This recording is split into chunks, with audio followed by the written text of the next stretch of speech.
Hey everybody, my name is Marco. I'm a Google Apps deployment engineer based out of London. Hi everyone, thanks for joining us today. My name is Patrick Meehan and I'm the Google Apps Security Outreach Manager and I'm based here in Dublin in Ireland. So about today's session. So today we want to talk to you about a number of things. So we want to talk to you about our program, our team here in Google that's engaged in the security outreach. We want to give you an overview of how our program works, our goals, some of the things we've been working on, and then the main focus that we want our partners to help work with us on, which is security workshops. And we want to make sure you understand why security workshops matter. We're also going to talk about how they can help drive new revenue opportunities, and then we'll talk about what they are exactly, really get into the bones of it. And we're going to wrap up then showing you how to run effective workshops and a quick Q&A at the end. So before we get started, just some quick housekeeping. We want you to make the most of this session, so please, any questions you might have, you can add them and we'll go over them as many as we can in the Q&A period. We'll also be posting this video to GWC, including the question transcript. So if we do run out of time for questions, we'll hopefully get your answers put up there for you. So our agenda today will be why security matters, and then we'll go on to what exactly are security workshops, how to run security workshops, and as I said, the question section at the end. So why does security?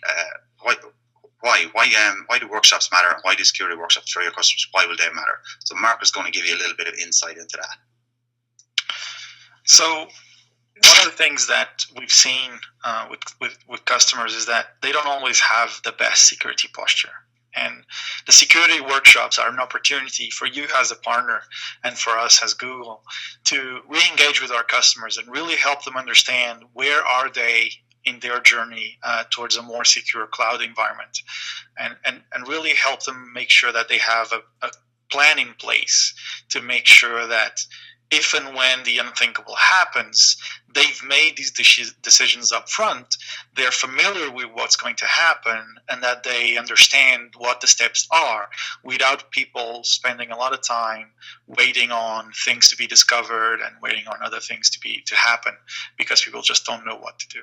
And so as a partner, I think this is one of the things that we've seen, that it really allows partners to really reestablish your position as a trusted advisor in terms of security towards your customers, and really make sure that you're able to be on the ground with the customer before they are under the threat of something bad happening to their data or having happened to their data, and be able to really engage with them and be able to say, here's where you are today, and we believe you can do better in these areas, and be able to not only do that, but also help the customer put together those plans and show them not only the path, but also sharing your experience as you've walked through this yourselves, and with your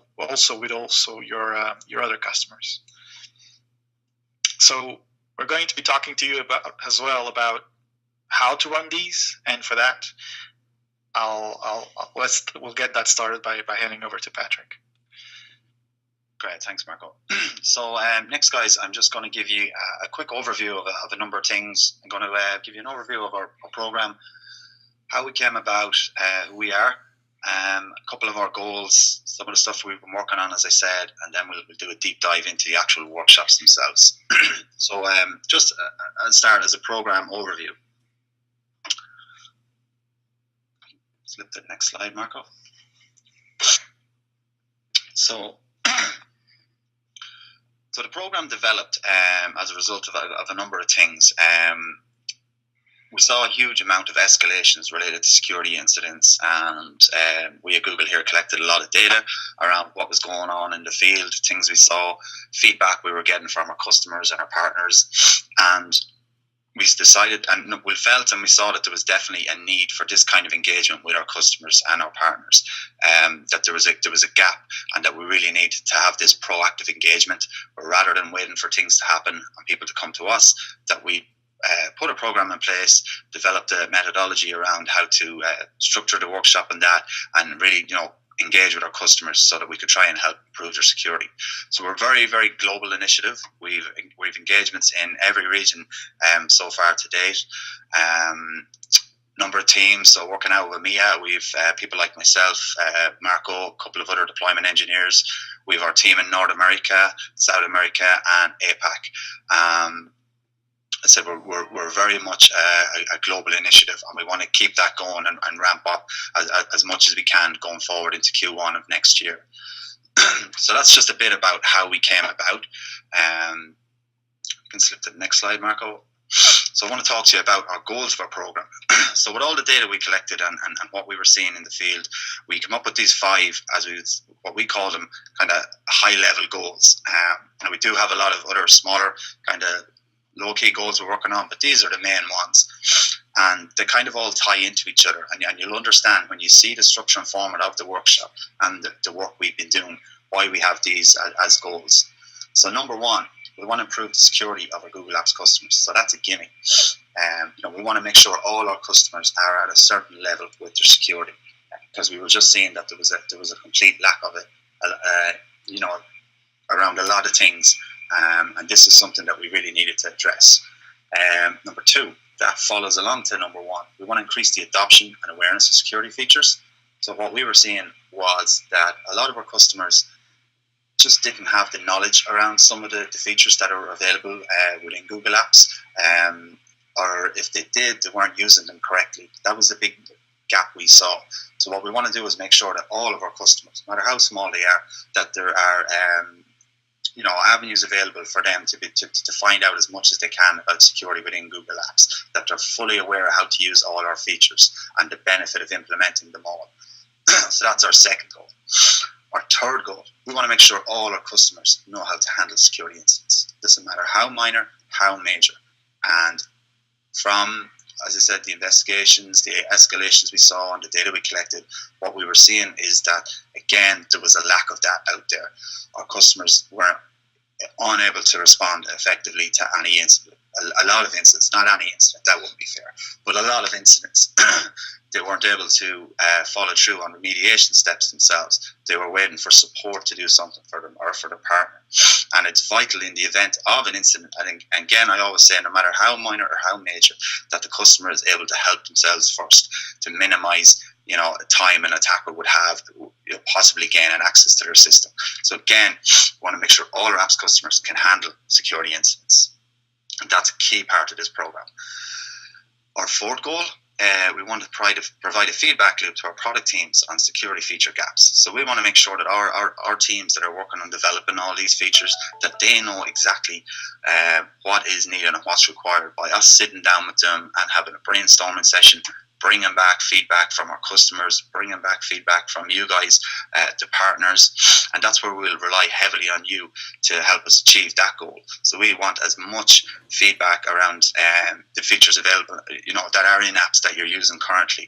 What works, what doesn't work, what needs to be improved, what can we look at, and we're going to sit down regularly with our product teams and hopefully put these on the roadmap to be rolled out within the near future. Our last major goal is kind of a selfish one, as me and Marco to call it. We want to enhance Google for Work's image as a security leader and innovator. So we want to make sure that the perception of Google out there is the perception of a company that takes security seriously. We have a huge amount of people working in security here in Google. There is a lot of effort put into to how we improve the product itself, how we protect data, the people we employ to look after security, and we want to make sure that our image is just, it's seen as one of the top leaders globally in that as well. So they're kind of our high level goals, and kind of the where we want to go with the program and what we want to do. And to do that, we've been working on a number of things.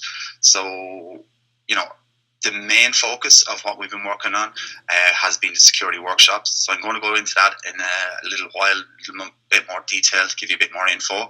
But just to give you an idea of some of the other things we've been working on, so Marco's actually going to explain to you about what he's been working on to help our customers and partners. So one of the things that we're hoping to launch in the very near future is a very detailed note from the field on SPF, DKIM, and DBARC deployment. It's one of the things we've noticed that a lot of customers out there, they will deploy DMARC in a reactive mode. So once they've already been spearphished, once they've already been suffer some sort of compromise or spoofing incident, then they'll take action. And then at that point, they're usually very time pressured in terms of wanting to roll this out very aggressively. So we'll focus on being able to give these people a roadmap. It's something that we're hoping you guys will be able to also reuse and tailor, just like the security workshops. But we're also doing other initiatives. So let me hand back to Patrick to talk to you guys more about that.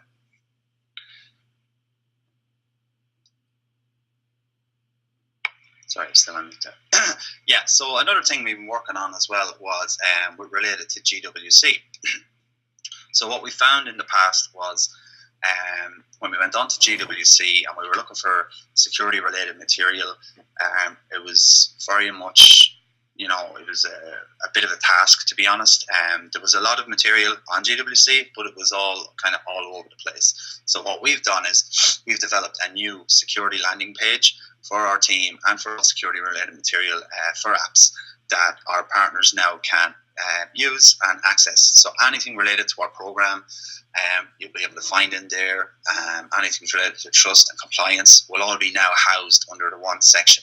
So if you go to the partner landing page, and I just put in the flow of it here on it, go to the partners, then go in, click on apps, and you'll land on the apps landing page there. If you just go back one slide, sorry, Marco.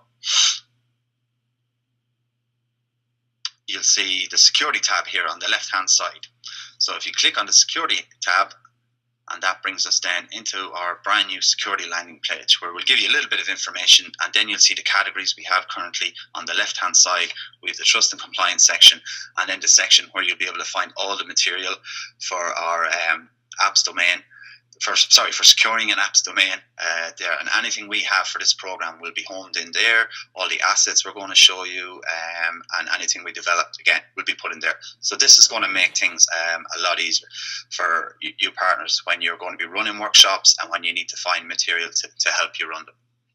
So that was one of the major things we worked on. So I want to explain to you a little bit about our approach. The way we structure things is kind of three ways we want it. We want this program, the workshops and everything to work. Proactive engagement. Don't wait for people to come to us. Obviously, great, yeah. If they come to you as a partner, they come to us, we're going to be able to help them.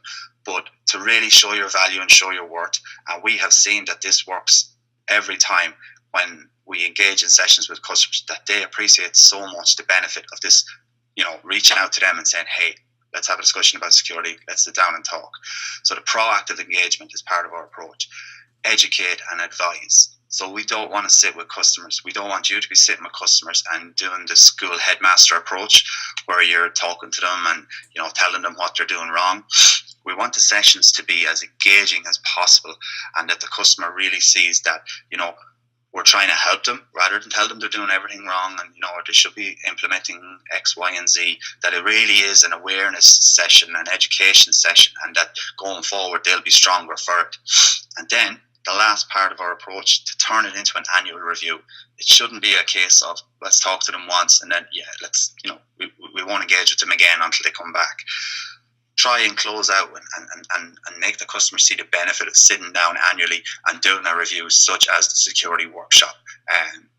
We've gone through a lot of workshops today, and this has turned out to be the end result of a lot of them. So just to give you an idea of where we are currently, with the workshops we've held, the partners we trained, and the participants. So to date, we have held 35 of these high-touch workshops. Every region, we, as I said, we've covered. We've enabled 47 partners, so 47 individual training sessions, similar to what we're doing here now. And we've had almost 199, almost 200 participants to date on that. We're hoping that'll ramp up again into the future. So on to the next slide. So what are security workshops? So you kind of have, I'm sure everyone who's joined and is listening has an idea what a security workshop is. So what I'm going to talk to you about now is I'm going to go through what in a workshop actually is about, the life cycle of a workshop, and the different phases of it. That. So what is a security workshop? So basically it is on average a 2 to 3 hour session where we engage with the customer and we go through a number of things with them. So we have a Google Updates section. We'll review field insights, product and asset updates, really have a kind of roundtable discussion with them, building that awareness building their awareness of what's actually happening out there in the field, and how real the threat is. We'll do a security review of their settings, deep dive into all their app settings, how they're configured, if they have something configured a certain way, why is this set up in such a way? If they're not using a particular feature, we'll talk to them about that. That'll be the security review. As part of that, then, we have the prepare and monitor section. So we'll talk to them about how do they actually prepare for incidents, how do they monitor things, do they check their logging, reporting, and we'll give them advice on what's the best way to do that. Give them our recommendations on what they need to do. And then the response plan. We'll have to, every customer we walk away from, we want to make sure that they understand how vital it is to have an effective response plan. And we'll help them develop that with the partner. We'll talk to them about the best practices for things, very simple things like practicing it regularly so they have familiarity with it. And all of our recommendations that we talk to the customer on, everything, our best practice for the whole workshop, everything is pulled from the note from the field on Google Apps security controls and incident response planning. And we have that 3-step approach in that note from the field, which is always optimize, prepare, and respond. For any of you that are unfamiliar with the note from the field on security controls and incident response planning, it's currently available on GWC in our new security section. So you'll be able to access it there after this call. It's a really, really useful piece of kit. And we kind of use it as the guide and doc for all our workshops and all our engagements.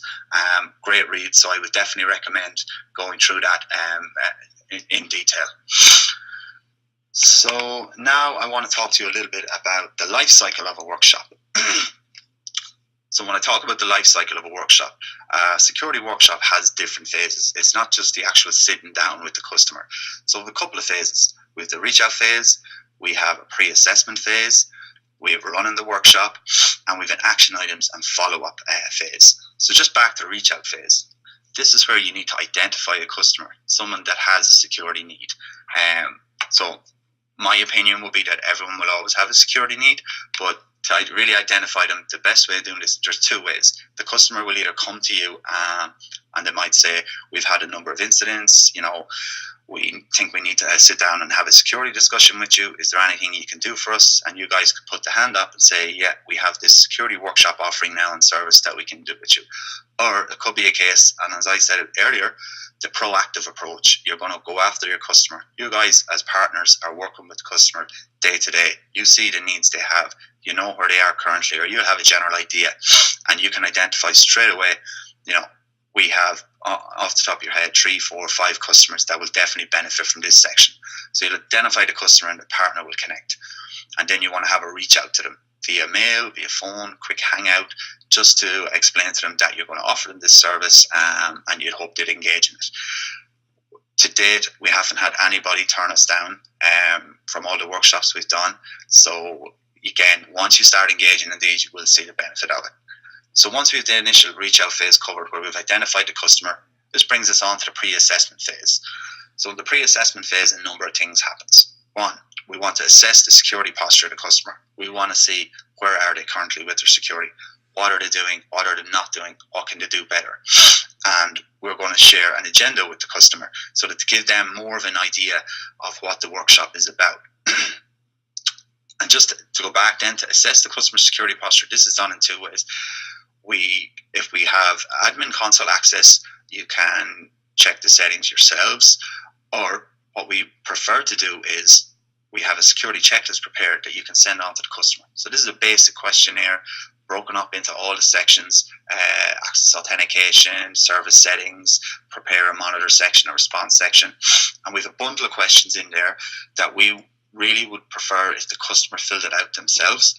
or if you guys, the partner, sat with them and filled it out with them. And the reason being is we want the customer to be engaged as much as possible from the start, so that even if they're filling out things on the checklist prior to the call, that they're already thinking in their heads, their security conscience, they've already got a couple of ideas from maybe questions they answered notes of what they need to do, and they come into the session better prepared and better ready to answer the questions we'll have for them as well. So we'll get them to complete the security checklist, and then we'll prepare some workshop slides to share with them on the call. So these are a bundle of slides that we have a template for. I'm going to get Marco to show you them in a few minutes, and he'll explain in detail. And the slides follow the agenda of the workshop, Google update section, security review section, and action planning, and the whole lot. And then once we've all these, we have the agenda sent to the customer with the checklist returned to us filled out, with the slides prepared. We'll schedule an actual date for the workshop with the customer. Ideally, you would like to have maybe a week's notice for every workshop, rather than, getting a checklist the night before and meeting the customer the next morning at 9 a.m. where you don't have time to prepare, and that doesn't really work. So ideally, a week, 2 weeks tops, where you can have time to prepare and run through the slides and really examine what's happening with the customer. So that will bring us then to running the workshop phase. This is the actual day of the workshop where we'll meet the customer. Our preference is if it's a strategic customer or a valuable customer, you will get way more benefit out of it if you are meeting them in person, giving them the personal touch. So whether it's at your guys' office, whether it's on site with the customer, or if a member of our Google team is involved and we bring them to the Google office, but definitely sitting down around the table with a customer where you're talking to them face to face about what happens in the workshop, you get much more of a response from them and much more of a willingness for them to engage and discuss about what their setup is. And then we'll do the security setting review. So we'll go through the answers they gave in the checklist, identify some action items for them. So we'll create an action item list of near-term, long-term action items. So a near-term action item could be something like you could have a 3,000 seat customer with 5 super admins. None of the super admins are using two-step verification. So that's a very easy one to identify straight away. That would be something that they could do on the call, or could do within a number of days. So that would be a very, very near term. A longer term action item would be advising the customer on SPF, DKIM and DMARC and plans to roll that out. So that might take a bit of planning, assigning resources to work on it. Again, just an example of a long-term action item. So we'd have a bundle of these, and we set a lead time with the customer, and I'd recommend a timeline for them implementing them, assign a partner lead to it, assign a priority, etc. And then we schedule a follow-up with the customer. So ideally, the follow-up is held within 30 days so that the customer still has everything fresh in their mind of what they need to do. And said, mostly 30 days, and at the latest, 60-day follow-up. That brings us to the last section of the workshop phase, which is the action items follow-up phase, where we'll sit down with the customer again or via Hangout, go through the recommendations we had in the action item list, see what they have implemented. If they haven't implemented anything, we'll talk them through it and say, is there a blocker to implementing this particular feature? And if there is a blocker, we'll try and offer them ways around it. Again, constantly showing that we're being proactive and that we're really trying to show the value of us and you guys, the partners, to them. So that would be the action item section. And then we try and give the customer a post-workshop assessment. Where are they now with their security compared to where they were prior to the workshop? Again, showing them the benefit of engaging in this type of a session, and again, turning it into an annual review so that everyone benefits in the long run and the partners can profit from it. So that's just a general overview of the life cycle of a security workshop. So you can jump to the next slide, Marco. So what I'm going to do here now is I'm going to hand over to Marco, and he's going to do a deeper dive into how to run security workshops, the assets we use, and how to fill them out. All right, cool. Thank you, Patrick. So hopefully Patrick's been able to give you an idea of roughly what we're going to use. I'll deep dive into these. The first thing I want to say to you, though, is the assets that we've prepared have been tailored for what we would call a full security workshop. This is about 4.5 hours of engagement with a customer.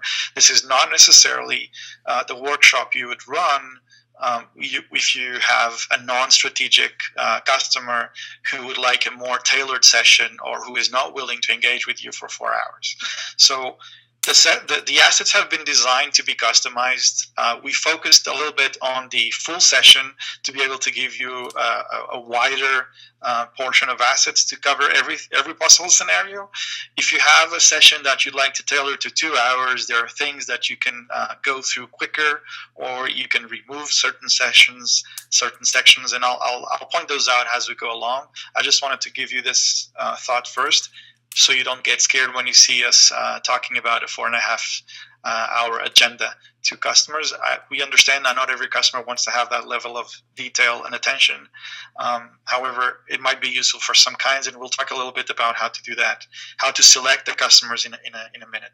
So we start off having an agenda that you can share with your customer, and I'll show you the agenda here. The agenda is essentially, I'll try to make this somewhat readable, but this will be part of the asset pack that we've published for the workshops. So you'll see it available to you on GWC already if you haven't got it yet. And what this allows you to do is, this is something you can hand over to your customers' leadership team or to your sponsors or the people you're talking to, and be able to sort of show them what does the agenda look like for the workshop itself. And so we'll usually start off by having those Google updates that Patrick mentioned earlier. We'll talk about this, and usually this is where, if you have a Googler involved, this is where usually we would want to do this part, simply because it allows us to have something to say in the meeting rather than having a Googler present and being very passive throughout the whole exchange. So this is with the bit that we usually want to do, and then allow you to lead the rest of the session yourselves, and so that you guys build your reputation as a trusted advisor. If you look at the things that we would cover, we usually go into some of the field insights we've seen, then do the product updates and the security asset review. And then there's a 1.5 hour session on security review and action plan. Again, this would be tailored to the specific concerns that you probably already know or not. And at the very end, so you do the optimized preparation, monitor, response planning, and then at the very end, there's a wrap-up session where you're just trying to basically say, this is what we've identified. We feel that you should move forward with these actions, and then get some commitment from them to do so. Now, obviously, the details of how that works will change from customer to customer and from engagement to engagement, but that's roughly how we would like you to tackle it. So these are the details you have in the agenda. Now, as Patrick said, a big portion of this is trying to evaluate where is your customer in terms of their security posture. And for you to be able to assess that, we have a full checklist available to you. The one thing you want to keep in mind is that customers will try to not respond to all the questions. So you want to make sure that you go through the questions either yourself if you have access to their admin console. If you don't have access, then you want to make sure that you work with them. But they need to provide this checklist back to you at least a few hours, if not a full day, before you jump into that workshop. Because you want to be able to have the time to process the checklist, take a look at their answers, and then come up with an action plan for them before you walk into that workshop. So if they haven't done that yet, if there's 24 hours to the workshop and they haven't shared any information back to you, you'd probably want to push that back really hard in terms of helping them understand that if they don't provide a checklist back to you, you're really limiting the value of the workshop, and you'd be unable to give them, proper guidance during the workshop. So to show you what is the checklist, what does it look like?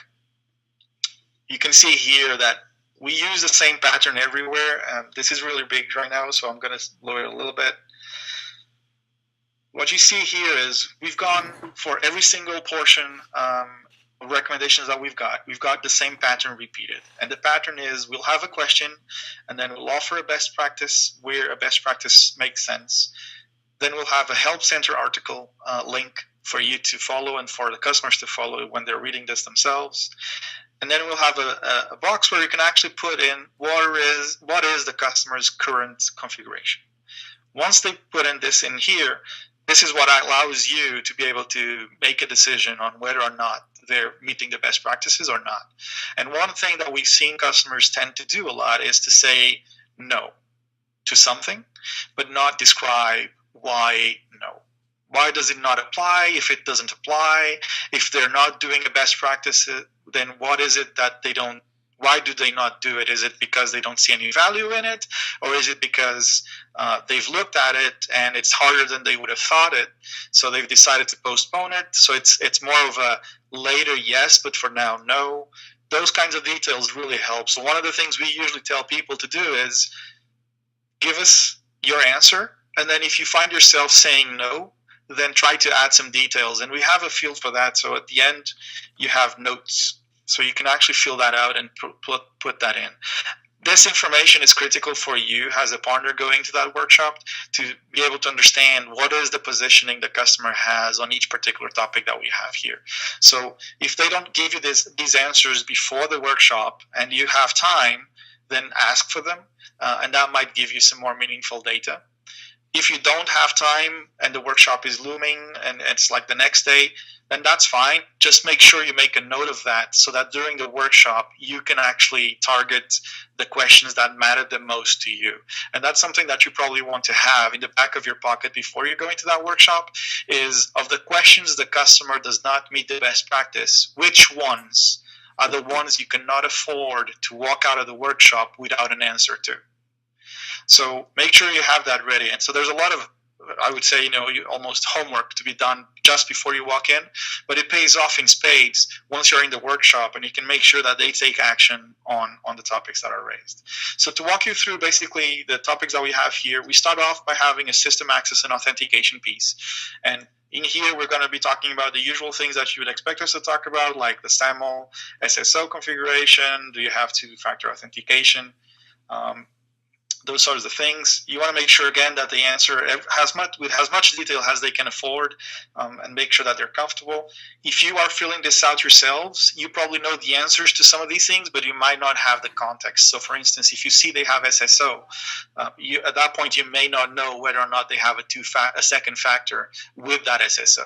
So that's one part where you would probably fill in and say, yes, they have SSO, but you probably want to still ask the customer, do you use a second factor with your SSO? Yes or no? So be aware that there are things here that you can fill out as a partner, but you might still want to clarify further ahead of the workshop. Otherwise, you'll have to do it during the workshop to make sure that they meet this sort of stuff. So then we go into service settings, and this is where we've actually grouped everything that's related to the individual services that we have. And you'll see here a section for Gmail, the traditional, do you have IMAP and POP access?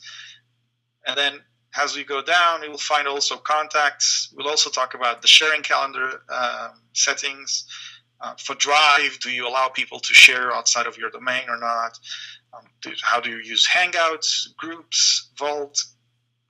Pretty much every single service that has settings that you can change in the admin console is sitting here, as long as they're part of at least the core piece. And then we'll go into prepare and monitor. This is where we talk about really how does the customer monitor their environment and how are they preparing to answer when things go wrong. So you want to be talking about here is account recovery. You'll take a look at the monitoring as well. One of the things, for instance, that we've noticed is that a lot of people don't use the reporting APIs as much as they could, and it's something that it's important for the customer to be aware of. The reporting API is there. Please use it because it's always easier for you to check your own data than to have a third party go and do it for you.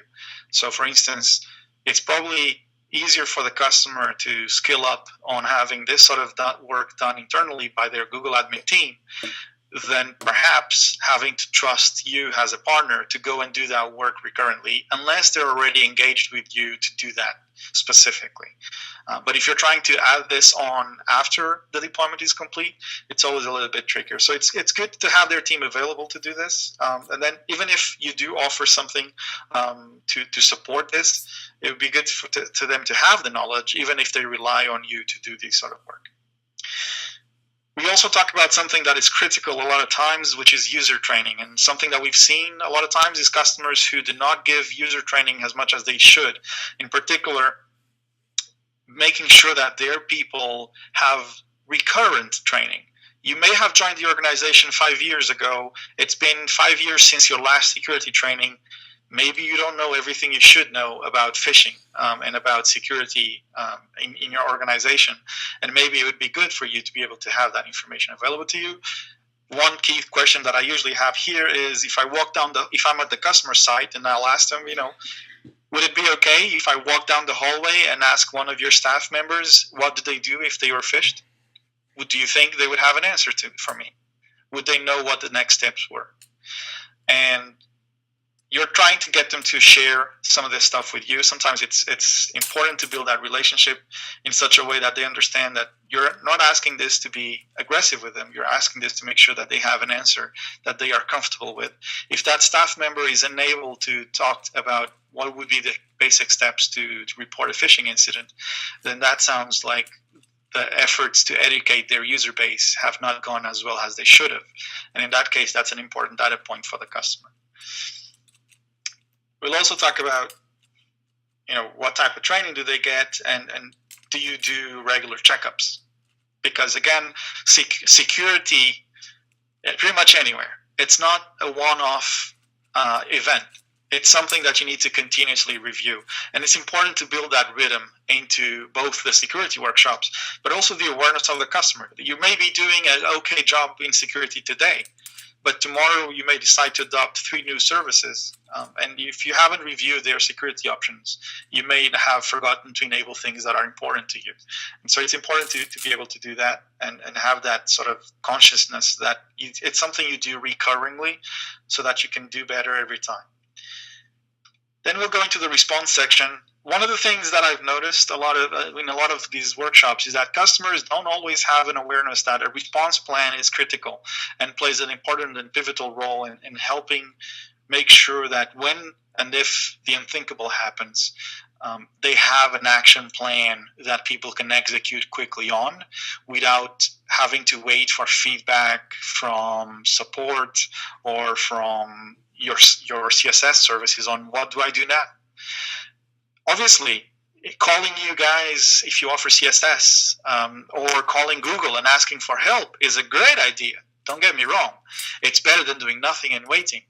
But it's only marginally better than doing nothing and waiting. The best thing would be to have a plan in place. Make sure that the teams responsible for running the plan are familiar with the plan by exercising the plan.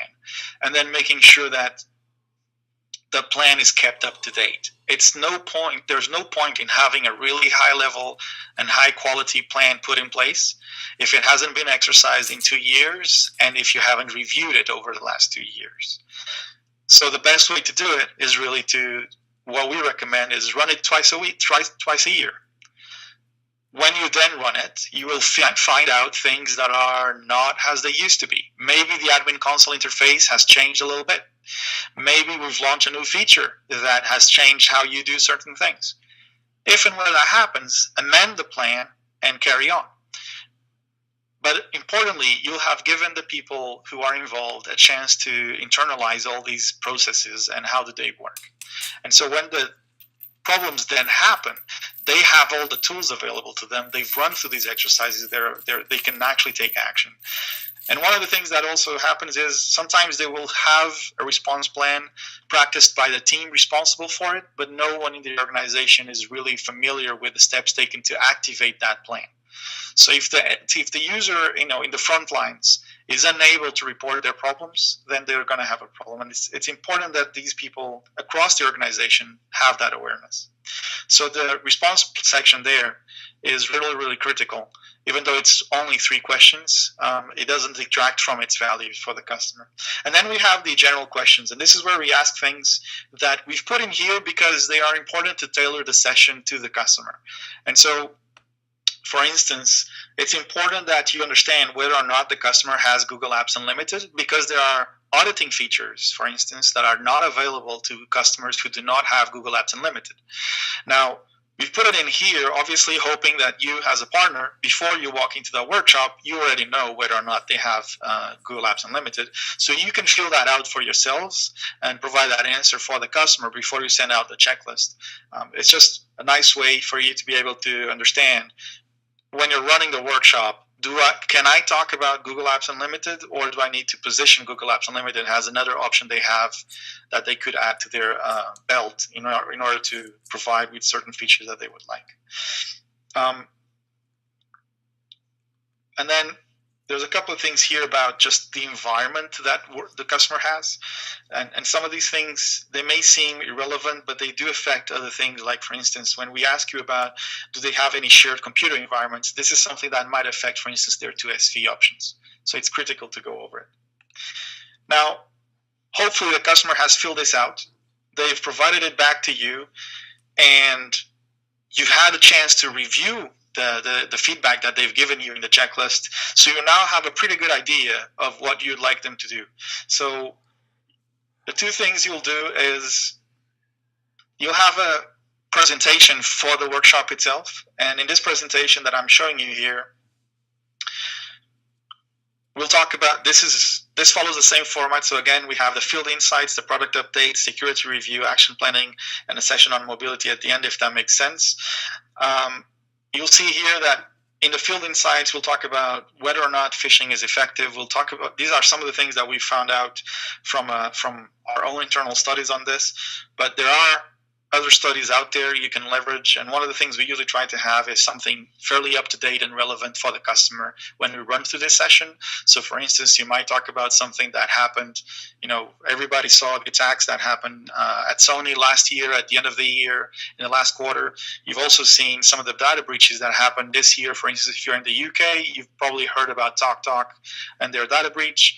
You try to give something that's relevant, that shows and highlights the need for this sort of action, so that the customer understands why you're talking about it.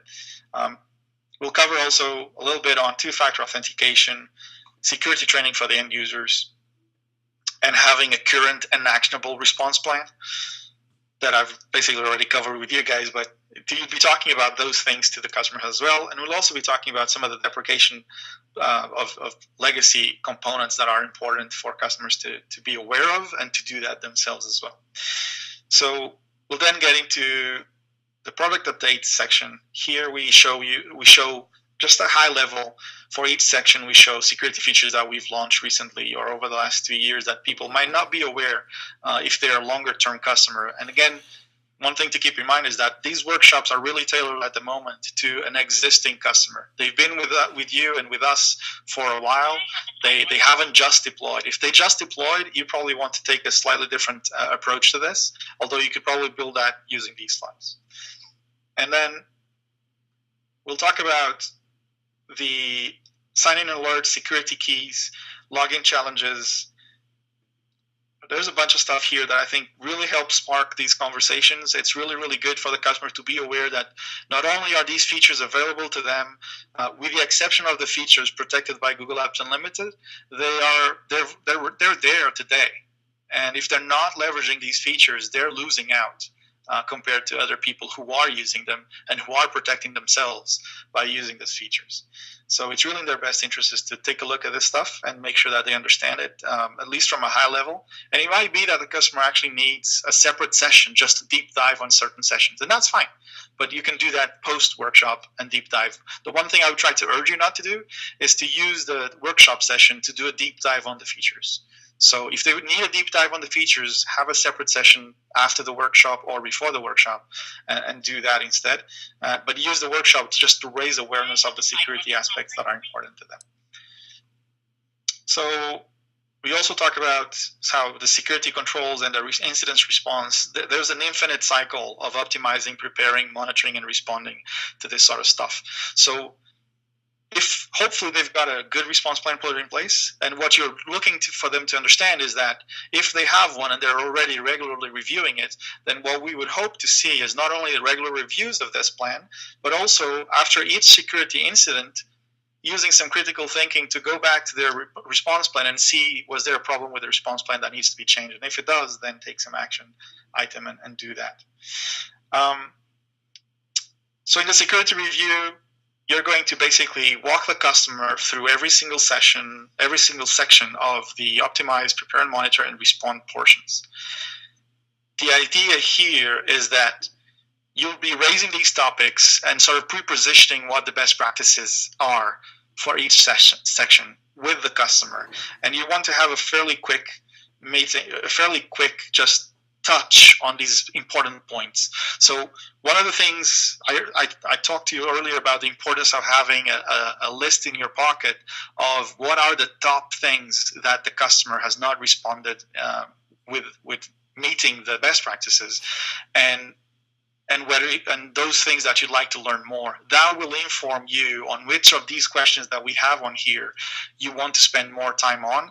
You don't want to do a deep dive, however. You want to basically position with the customer what is the best practice we have, what are their settings, and what we believe to be their action that they should take to make sure that this is changed. Now, obviously, this will be subject to a lot of discussion. That's all right. That's what the whole workshop is for.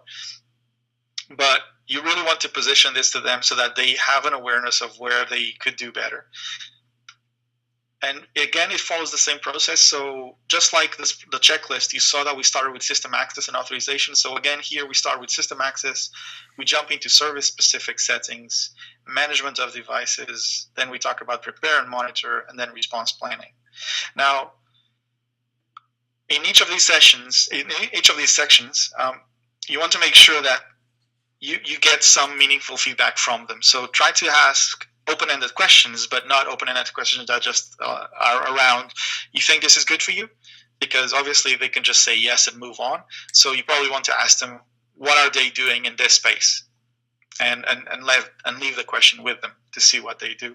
But you can also share with them what they've responded, and then just contrast that option with what you believe to be the best practice, or what we believe to be the best practice. So at the end, we have this mobility section. This is something that we talk about. It's something that's important to customers who've got a mobility option enabled in their configurations today. And we've also got some things here about Android for Work. This is good for raising awareness of Android for Work. If your customer, however, is not interested in any Android for Work stuff or even any mobility stuff, then you may want to consider just removing it out and not talking about it in the session. But again, you want to use that very carefully. Usually, you'd probably want to include this in some form of fashion, so that you raise the awareness that if they go this way in the future, you have something here for them. And that's the end of the workshop itself, but obviously this would have been, at the end here, you would have gotten some commitments, or at least some intention to commit. And where could you track all this? Well, I'm glad you asked. You didn't, but I asked it for you, because in the same checklist that I showed you earlier, there's a tab that I didn't show you, which is the Action Tracker tab. And the Action Tracker tab, the idea is that this is where you can actually put all the action items you believe based on the checklist that the customer has responded with. This is where you'd probably go in and say, you should roll out to SV. And you'd leave this item here, and then during the discussions you have in the workshop with the customer, you'd probably try to figure out, what do they perceive to be the priority here? Who would be the owner of taking this forward, and what is the status? And who is going to lead this from your side, and what is the potential timeline? But basically what you're trying to build here is a list of next steps for the customer to take after the workshop, and this would be the list of next steps that you'd be able to come back to them in 30, 60 days time and be able to say, look, we did the workshop, we identified these action items that you should take on board, you agreed to that, and here's where you are after 60 days. A lot of the things that they can do very quickly. There's a few things, however, that would just require more time, like rolling out to SV, rolling out DMARC, or creating a brand new response plan if they haven't got one. And with that, we've covered all the assets. So I think it's time for a challenge. And my challenge for you today as a partner is this. I encourage you and I challenge you to go out there and run a workshop on yourselves. Check your own domain. Go talk to your Google admins. If you are a Google admin, try to put yourself in the shoes of running a workshop and treating you as a customer. How well are you doing? Have you enabled DMARC? Yes or no? And if no, why haven't you rolled it out? Have you got 2SV for all your super admins? Are you a super admin without 2SV? Why? Why are you doing this to yourself? So run the checklist on yourself. Take a look at the results. Share them with your colleagues. If your managers need to get involved, involve your managers, involve your leadership, get everybody on board. And then after that, you'll have a little bit of a glimpse of where your security posture is and what you need to do in the next year to improve your security posture. Keep in mind that as you go into these workshops talking to customers, these customers may challenge you. And if, for instance, you're going to be recommending that they deploy DMARC and you don't have any DMARC settings published on the internet, the customer may very well ask you, listen, you're telling me to deploy DMARC, but what about you? You don't have any DMARC. And you want to have an answer ready for that. So it's important that as an organization, you understand why haven't you done certain things? And where you have those items, make sure you understand that the team can speak comfortably about why you've chosen not to do those things, so that when the customer challenges you, you can actually have a meaningful answer that isn't just a dodge, and say, oh yes, well, we're in progress, have something to say. And then after that, I would say, take a look at your top 3 CSS customers and maybe consider doing a small workshop with them. And for your strategic customers, however, I would recommend doing a longer workshop, so the full workshop where possible. This will need to obviously fit into the specific needs of the customer, whether you manage to get their attention and so on. But if at all possible, that would be my challenge for you today. Identify, first of all, what your security posture is today, and then identify 6 other customers of yours that you could want to improve in 2016, and then come and work with the rest of your team. And if you already are talking to a partner operations manager at Google, then come and work with us as well to make sure that you do better and your customers do better, and that you position in 2016 to be a trusted advisor for them in terms of security. All right. So with that, Patrick, anything you wanted to cover, or shall we go to questions? Yeah, just to recap. So, guys, we really hope you found benefit in this session today and what we covered. That you get an idea of the security outreach team here in Google and why we're doing what we're doing. You will probably get a much better idea of that as you start engaging in workshops and you start getting the answers from customers that we have been getting. And I hope you got a better understanding of how the structure of the workshop, how we organize it, the assets that Marco went through with you there, but really the familiarity of running them, that'll come in time as you engage in them. But I would heavily advise, as Marco has suggested there, definitely run a workshop on your own domain. You really need, in this case, when it comes to security, as a partner, you have to be practicing what you're preaching. Can't be advising customers on implementing controls, and if they find out that you're not doing something that you've advised them, as Marco said, you need to be able to answer that question. Why are you not doing it on your own domain if you're telling me as a customer that I should be using it, and assigning resources and spending money on it? So they're the things you need to focus on as well. But I really think, when you do start rolling out a few of these workshops, that you'll see the benefit for you guys as a partner, that your customers, your relationship with them will improve as well, because they do be very engaging conversations and discussions. So we found. That's pretty much all I had to add, really. Just thanks again for anyone who's been listening in.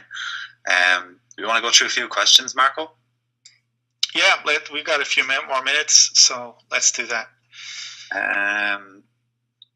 So there was one there a minute ago about sharing the link to where we can get the assets from the GWC.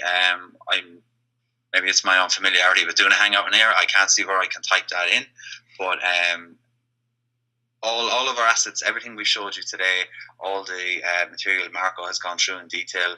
If you go into the partner landing page on GWC, and on the left hand side you'll see the apps tab. Click on the apps tab, then you'll see the new security tab on the left hand side under deployment. Click on security, and that will bring you into the new security landing page where all the material for this program is located. So you should have no problem accessing it from there. Next question. Is there a resource which details security setting differences between Google Apps for Work versus Unlimited? That's a good question, actually. I don't think we actually... Have we anything like that at the moment, Marco? I don't think we do. We do have... What we do have is... in specific areas where you're trying to do something, we'll point that out in the help center. So off the top of my head, I know, for instance, that the auditing features that we have available are different. There are also some changes on settings for drive sharing, where some things are only available to people who have Google Apps Unlimited. One thing that's probably very good feedback in terms of us making sure that we showcase this more easily to you as a partner and to the customers as well. So I'll definitely take that on board, and we'll see what we can do in terms of making that easier for you guys to point out. Cool. Next question. Can you share the link? Somebody's already shared the link, so that's that one done. Do we have any criteria for the domain to run the security workshop? I'm hoping I'm understanding that right. And do you mean that is there any specific criteria that a domain needs to have to run a security workshop? So the answer to that will be no. The material we have and that we've developed for this, you can use that on your own personal domain. You can use it on one of your small customers. You can use it on your largest enterprise customer. You can tailor it to suit. That's the good thing about the material we have. And again, there doesn't have to be any specific criteria that a customer needs to fill in before they qualify for a security workshop. Again, if they come to you and they want to engage in the service, you can offer it to them. Yeah. One thing that we have seen is, when we're asking you to engage proactively, is trying to make sure that you get the most impact for each session. And again, here we're thinking about the number of accounts you've protected from each session. And that's where we would say probably in terms of tailoring proactive engagement with customers, we'd probably say, well, try to think of your biggest customers first, because that will allow you to protect, 5,000, 10,000 accounts at a time, or even bigger than that, versus investing in a customer who's only got 100 accounts. And for a customer who's only got 100 accounts, do you really want to be spending 4.5 hours talking about security with them, or would a 1 hour session be sufficient for them? So there's different types of customers, and what we would encourage is to tailor the approach to the customer that you have and how willing they are to take your advice on board. In general, what we've seen is that larger customers require more time, simply because they have a lot more to discuss, and they have a lot more stronger emotions and stronger feelings and opinions on whether certain things should be done a certain way. So you probably want to tailor that as well, take that into account as well. Yeah, so just to add a little bit more to that. So to date, we've engaged in workshops with customers that have took 4.5 hours. We've also done, quick security setting reviews for customers, which we can run through in 30 minutes or an hour. So again, what we really want is we want you to take the material that we've put together here and tailor it to suit, what size your customer is, and you'll definitely see that it works. Next question. Do you have any best practices regarding monitoring, managing, and approving client project IDs in cPanel? So there are best practices. We have that particular best practice we have in the checklist as it happens. So the recommendation on client project IDs is that we recommend that they audit the process of granting these. Has basically they're granting developers full access to their domain data, and that's sort of the best practice we have on that. And this is similar to the tokens actually. People can, users can grant access to OAuth applications to their data. And our best practice is for people to review those tokens on a regular basis. I don't know what regular means for each of your customers. For some customers, it might mean review every week, and for some customers, it might be review every day. For some customers, it might mean review every 6 months. Depends on their open collaboration policies as well, and how they feel about granting access to their corporate data. So it's not a yes or no question to that. I think whatever makes sense for them, as long as they are aware that the longer the window, that's a wider window for unauthorized access to happen. Cool. So hopefully that answered your question on that. Last question I see is, are we going to have a kind of packaged Google updates for smaller customers? So it's a bit unclear if this means Google updates in general about Google Apps. If that's the case, then we've already got what's new. We've got a ton of resources available to customers to see this. If it means specifically from a security standpoint, the team will be keeping the checklist and the presentation up to date with this sort of stuff. Now, I can't promise you that the second we launch a feature, that the checklist and the presentation will be up to date, but we'll try to do our best to make sure that it's relevant and still meaningful to the customers. If they want just to subscribe to this sort of stuff, we do have there is a Google security blog where some of the features that get launched would probably get a shout out if they affect strictly from a security standpoint, but it also get other stuff as well. So if you want to re-ask your question with some more clarification, we can take that one. If not, then we can always get back to that one when we post the transcript on GWC. Any other questions anybody has? That's all that's posted so far. We want to give it a minute or two, maybe for one or two more questions. See if that pop up.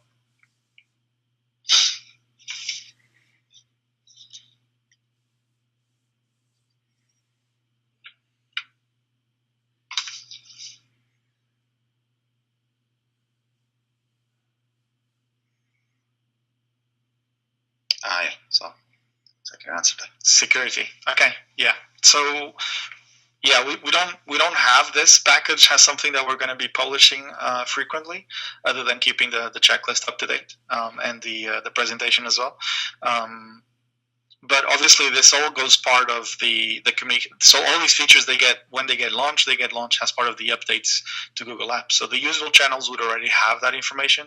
It's just not probably singled out as a security feature section. But it's part of everything else that we do. So they should be able to subscribe to what's new and similar sources and be able to get these updates if they wanted to. One thing that I have seen certain partners do is, for some of their customers, either CSS or sometimes as a general service to all their customers, they offer this service themselves, where they sort of partition the blog posts and the information that Google publishes when we launch new features, and they sort of package it as a what's new in Google this week, and they highlight specific points from all those sources to their customer base. So if that's something that you'd like to do, then that's definitely go for it.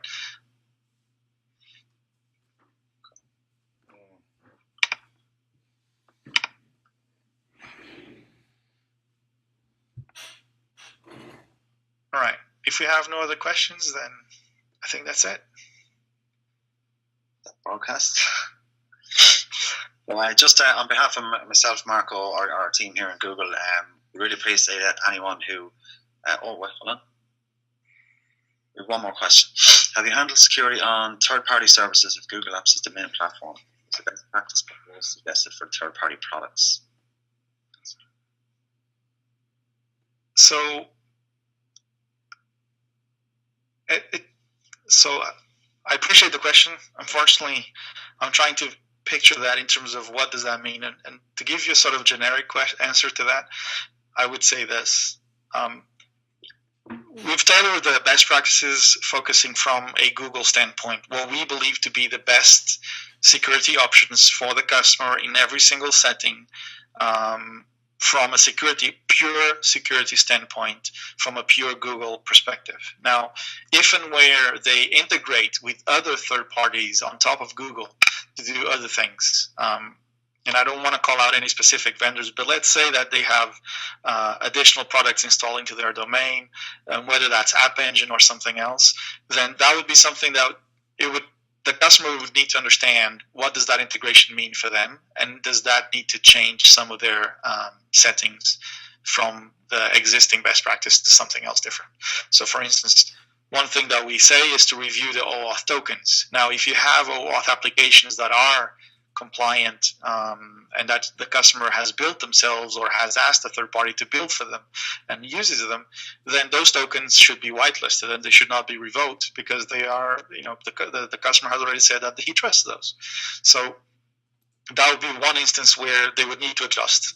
But there's probably, depending on exactly what it is that they've integrated, they would need to review what exactly is it that touches the security settings they have today, and whether they need to relax some of those settings in order to be able to use the integration. In general, depending on the APIs, it may mean that if the application is using, for instance, a Google domain-wide delegation, then they shouldn't need to do very much. But if it's something that uses the OAuth APIs, it also probably gives them the access they need. But if it's something that kind of builds on top of Docs, or builds on top of Sheets, or builds on top of Gmail, it may or may not require other settings. And it's very hard for me to give you a very generic answer without specifics of what would be impacted by that. But they should adjust to whatever they use, basically.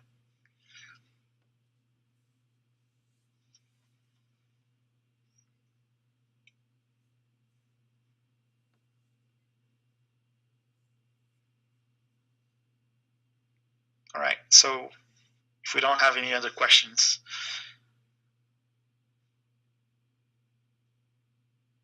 great. Thank you, Ed.